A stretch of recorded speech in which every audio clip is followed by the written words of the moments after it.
جس نے اس زمانے کے سید کی عزت نہیں کی، گویا اس نے اپنے عقیدے میں نجاست کی پہلی اینٹ رکھ دی۔ توجہ ہے یہ نہیں ہے پھر؟ اور میں بار بار یہ حدیث پاکستان کے ممبروں سے پڑھ چکا ہوں اور پھر روزے کی حالت میں ممبر سے پڑھتا ہوں۔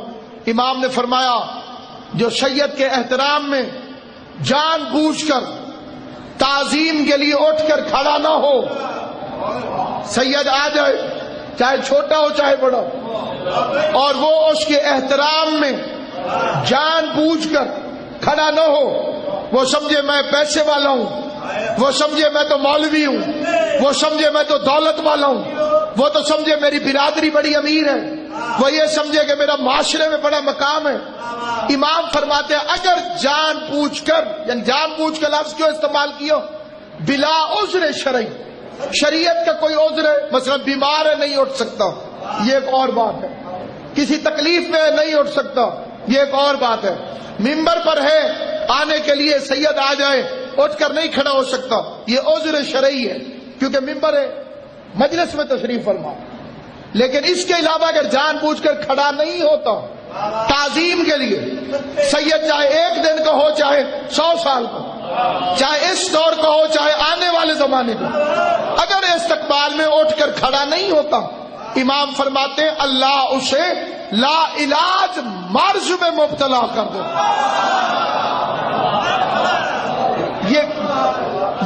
یہ باتیں کئی لوگوں کو فضول محسوس ہوں گی اور یہ اس بات کی علامت ہے کہ ان کے اندر جراثیم پیدا ہو چکے ہیں کہ اگر احترام سادات نہیں ہے تو پھر مذہب اہل بیت کی اصل ہی لوگ نے خراب کر، اگر اس کی اصل کا خیال رکھنا ہے، اور بلکہ یہ بات کثرت کے ساتھ میں کسی غیر کی کیوں بیان کروں، آپ اہل سنت علماء سے پوچھیں، شیعہ کو تو زیادہ محتاط ہونا چاہیے، آپ اہل سنت علماء سے پوچھیں، وہ کہتے ہیں کہ ہمارے عالم احمد ابن حنبل جب درس دینے لگتے تھے تو وہ بادشاہ بھی آ جائے تو اٹھ کر کھڑے نہیں ہوتے۔ بعضوں نے امام شافعی سے لکھا، بعضوں نے احمد ابن حنبل سے لکھا، ان کا بادشاہ بھی آ جائے وہ کھڑے نہیں ہوتے، وہ درس دیتے رہتے۔ اب ایک دن ان کے طلاب ان سے پڑھ رہے تھے، سارے مجمع تھا سامنے، اب وہ اس طرح سے تھا کہ وہ اس طرف بیٹھے ہوئے تھے اور مجمع کا رخ جیسے فرض کریں آپ کا میری طرف ہے، آپ کو پیچھے نظر نہیں آ رہا کہ کیا ہو رہا، تو پڑھاتے پڑھاتے بار بار کھڑے ہو جاتے۔ میں بڑی ذمہ داری سے ممبر سے روزے کی حالت میں اہل سنت کی روایت پر، وہ بار بار درس پڑھاتے پڑھاتے اٹھ کر کھڑے ہو جاتے، پھر بیٹھ گئے، پھر کھڑے ہو، پھر بیٹھ گئے۔ طالب علم حیران، جب درس ختم ہوا تو انہوں نے کہا کہ ہم نے آج تک آپ سے ایسا عمل نہیں دیکھا، آج آپ نے ایسا کیوں کیا؟ انہوں نے فرمایا کہ سادات کا ایک بچہ سامنے کھیل رہا تھا اور جب اس کے ہاتھ سے گیند نکلتی تھی تو وہ مجھے سامنے نظر آتا تھا، جب نظر آتا تھا تو میں اس کے استقبال میں اٹھ کر کھڑا ہوتا تھا۔ غور فرمائے گا نہیں؟ اور دوسرا واقعہ اہل سنت علماء نے اپنی کتاب میں لکھا، عبداللہ ابن شریک کی روایت، وہ کہتے ہیں کہ وہ جا رہا ہے حج پر، وہ راستے میں شام آ گئی، شام پہنچا تو اس نے دیکھا کہ کوئی 2 بچے ہیں جو مردہ مرغی کو اٹھا کے جا رہے ہیں۔ اس نے انہیں کہا کہ یہ حرام کو اٹھا کے کیوں جا رہے ہیں؟ انہوں نے کہا اس وقت یہ ہم پر حلال ہے۔ بات سمجھ میں؟ یہ شیعہ روایت نہیں ہے، اہل سنت روایت ہے آپ کی خدمت میں۔ اس نے اس وقت یہ ہم پر حلال ہے۔ وہ سمجھ گیا کہ بھوک سے ان کی وہ حالت ہے کہ اس وقت یہ مردار بھی کھا سکتے۔ تو اس نے پوچھا کہ تم کون ہو؟ کام بنی ہاشم، ہم سادات سے۔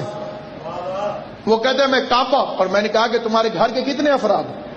کہا ایک ہماری والدہ، 2 ہم ان کے بچے، گھر کوئی نہیں، جنگل میں ماں چھپی بیٹھی ہے، ہم شہر میں آتے ہیں شاید کھانے کو کچھ ملے، تو آج ہفتہ ہو گیا ہمیں کچھ نہیں ملا اور ہماری ماں نے پانی کے علاوہ کچھ نہیں کھایا، تو ہم یہ اٹھا کے جائیں۔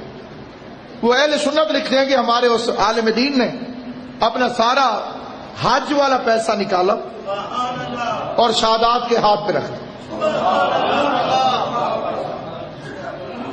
اور فرمایا کہ جاؤ اپنی والدہ کو دے دو اور اپنا گھر چلاؤ. قافلے کے ساتھ وہ تب چل سکتا تھا اگر اس کے پاس پیسے ہوتے. پیسے اس نے ادھر دے دیے, قافلہ آگے چل پڑا. یہ شام میں پڑا رہا. اہل سنت لکھتے ہیں کہ جب قافلہ حج کر کے واپس آیا تو یہ دوبارہ اپنے قافلے میں ملا تاکہ اپنے وطن جائے. تو راستے میں ایک ایک بندہ آواز دے کے کہتا تھا, اے عبداللہ ابن شریک, کیا کہنے جو نور تیرے چہرے پہ تھا حج کے دوران. بات سمجھ میں آئی؟ اے عبداللہ ابن شریک, حج کے دوران کیا نور تھا تیرے چہرے پر. اور یہ کہتا ہے میں چپ کر کے سنتا رہا. کوئی کہتا ہے کہ تجھ سے اچھا طواف کسی نے نہیں کیا, کوئی کہتا تھا تجھ سے اچھا صحیح کسی نے نہیں کی, کوئی کہتا تھا تجھ سے پیارا احرام کوئی نہیں پہنے ہوئے تھا. یہ بڑا حیران حالت میں کہتا ہے کہ میں نے رات کے وقت مصلی پہ رو کے کہا, پروردگارا جب میں نے حج کیا ہی نہیں تو یہ لوگ کیوں کہتے ہیں. کسی نے مجھے حجر اسود کے پاس دیکھا, کسی نے مجھے طواف کرتے ہوئے دیکھا, کسی نے مجھے میقات کرتے ہوئے دیکھا, کسی نے مجھے احرام باندھتے ہوئے دیکھا. یہ ایک ندا اس کے کانوں میں آئی کہ تو نے آل محمد کی, سادات کی نصرت کی ہے. اللہ کہہ رہا ہے میرے گھر آ یا نہ آ, تیرا حج قبول ہے.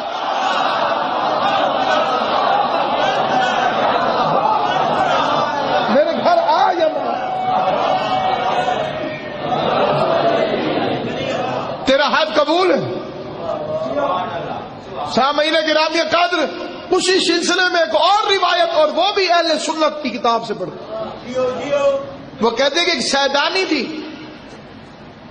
جو ایک رئیس کے دروازے پر پہنچی.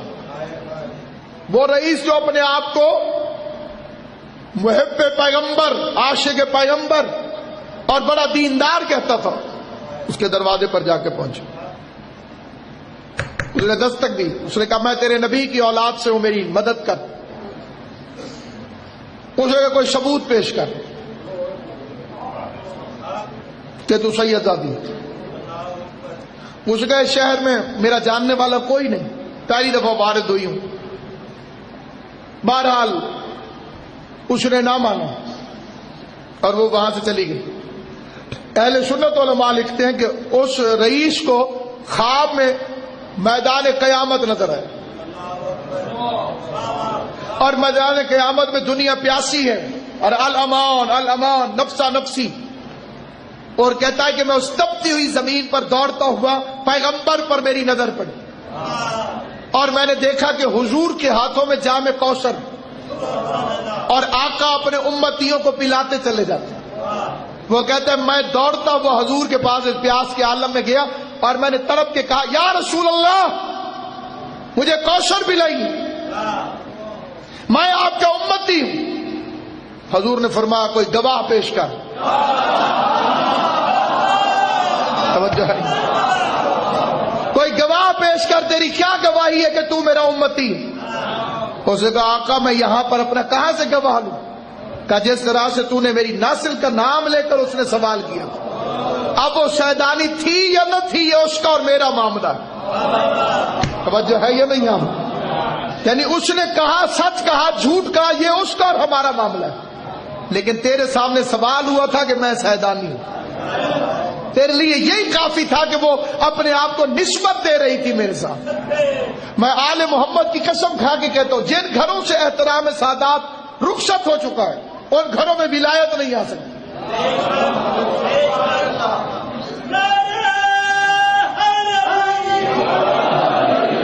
اگر انسان ذرا سا بھی باضمیر ہو تو سادات نظام پر جب نظر کرے تو اس وقت ایک بات ذہن میں رکھے کہ یہ کن ہستیوں کی اولاد ہے.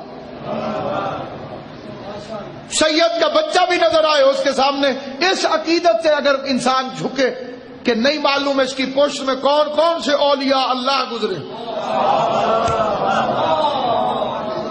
ظاہر بینی پر نہ جاؤ. تو بندے کہتے جی اعمال اچھے نہیں تو آپ اللہ تو نہیں, اعمال کا بدلہ تو خدا دے گا. میں ایک مثال عرض کروں, اگر روٹی کا ٹکڑا زمین پر گرا پڑا ہو تو کیا اس میں پاؤں رکھ کے چلنے کا حکم ہے؟ بندے اسے صاف کر کے چوم کے اونچی جگہ پہ کیوں رکھتے ہیں؟ ایک روٹی کا ٹکڑا اگر نیچے گرا پڑا ہو تو اسے چوم کے اوپر رکھتے ہو کہ نہیں؟ اس لیے کہ رزق ہے. تو غیرت کا تقاضا یہ ہے کہ جب انسان رزق کی عزت کرنا جانتا ہو تو رزق بانٹنے والے کی اولاد کی عزت کو کیوں نہیں جانتا؟ ہر انسان اپنے کردار کا خود جواب دے. کوئی شخص داڑھی نہیں رکھتا، خود جواب دے گا. کسی کے گھر میں پردہ نہیں ہے، خود جواب دے گا. کسی کے گھر میں کسی نے روزہ نہیں رکھا ہوا، خود جواب دے گا. آپ کو اجازت نہیں کہ آپ غصہ اور قہر دکھائیں کہ یہ جناب نماز نہیں پڑھتا، یہ داڑھی نہیں رکھتا، یہ روزہ نہیں رکھتا، یہ کس طرح سے مومن ہے، یہ کیسے مومن ہے. یہ وہ معاملات ہیں جو بندے اور خدا کے درمیان. آپ پر فرض ہے احترام سادات، احترام مومن، احترام شیعہ. آپ اپنا فرض ادا کریں، نہ کہ کسی پر اعتراض. اور جب انسان اس منزلت پر آ جائے، اس زمانے کے سید کی جو عزت شروع کر دے، اسے پتہ چل جائے گا کہ عظمت سادات کیا ہے. میں اس خاندان کی برابری کس طرح سے کر سکتا ہوں. قبلہ نزاکت شاہ صاحب مجمع میں تشریف فرما ہے.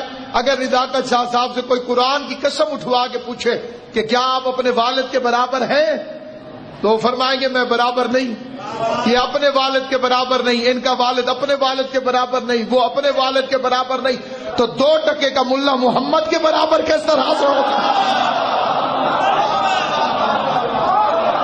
جس مذہب شیعہ کے عقیدے کو بچانے کی کوشش کرو گے، اس کے اندر یہ بنیادی چیزیں جنہیں چوری کرنے کی کوشش کی جا رہی ہے، اگر انہیں محفوظ کر لو گے تو کوئی چیز چوری نہیں. انہیں سب سے پہلی چیز ہے عظمت سادات.